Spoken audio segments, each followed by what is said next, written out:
যে ডিজে সার্জেনের কিন্তু 40 বেসের সেট আপ লাগাচ্ছিল, তো সমস্ত কিন্তু বক্সগুলো সেটাতে লেগে গিয়েছিলো, কিন্তু এই যে সামনে যেগুলো লাগিয়েছে প্রেসার মিট বা ভোকাল মিট বলো, তো সেগুলো তখন লাগায়নি, আর উপরে যেগুলো লাগিয়েছে সেগুলো কিন্তু লাগায়নি। তো এখন লাগিয়ে দেওয়ার পরে কিন্তু ফাইনাল লুক চলে আসছে। তো ফাইনাল লুকটা কেমন লাগছে তোমরা অবশ্যই কমেন্ট করে জানাবে বন্ধুরা।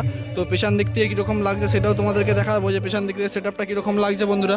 আর আপাতত সেট আপ কিন্তু এখনও সেট আপ কিন্তু আপাতত এখনও কিন্তু কী বলবো, মেশিন সেট আপ কিন্তু ফিটিং করেনি। আর তোমাদেরকে চারিদিকটা ঘুরিয়ে আমি দেখিয়ে দিচ্ছি কেমন লাগছে। আর এখানটায় নিশ্চয়ই মেশিন সেট আপ ফিটিং হবে, তো সেই জন্য কিন্তু এই পাশটা তিরপলটা খুলে দিচ্ছে, কারণ তারের কানেকশান যাবে সেই জন্য। আর ব্যাক লুক যদি বলি সেট আপের, তো এইরকম লাগছে ব্যাক লুক, দেখতে পাচ্ছ বন্ধুরা ডিজে সার্জেন প্রোডাকশনের। ঠিক আছে, নারাজল আমডাঙ্গাতে কালী এবং শীতলা পুজো উপলক্ষে। তো বন্ধুরা আজকে বলে রাখি 5 তারিখ, এবং আজকে কিন্তু সন্ধ্যাবেলা টেস্টিং হবে সবাই বলছে, সন্ধ্যাবেলা টেস্টিং হবে সবাই বলছে। তো দেখা যাক কখন টেস্টিং হয়, তো টেস্টিং হলে তার ভিডিও কিন্তু তোমাদের কাছে অবশ্যই আসবে।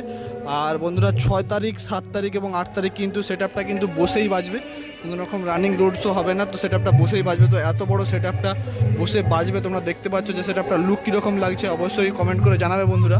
তো প্রচুর পরিমাণে কিন্তু লোক আছে এখানে, দেখতে পাচ্ছ সবাই কিন্তু সার্জেনকে দেখতেই এসছে, সেট আপের লুক দেখতে আসছে, এবং সেট আপ টেস্টিং হতে তো এখনও বাকি আছে। তাই তোমাদেরকে ভেবেছিলাম যে 40 বেসের আপডেট ছিল, তো 40 বেসের আপডেটই তোমাদেরকে দেখালাম, কিন্তু তারপরে যে ভোকাল মিট এবং টুইটারগুলো লাগিয়েছে সেইটা তোমাদেরকে বললাম। বর্মন এখন আসেনি, ওই নারাজলের ওইদিকে বাজবে। আর পেছন দিক থেকে তোমাদেরকে তো দেখিয়েছি, এখানে দেখতে পাচ্ছ ডিজে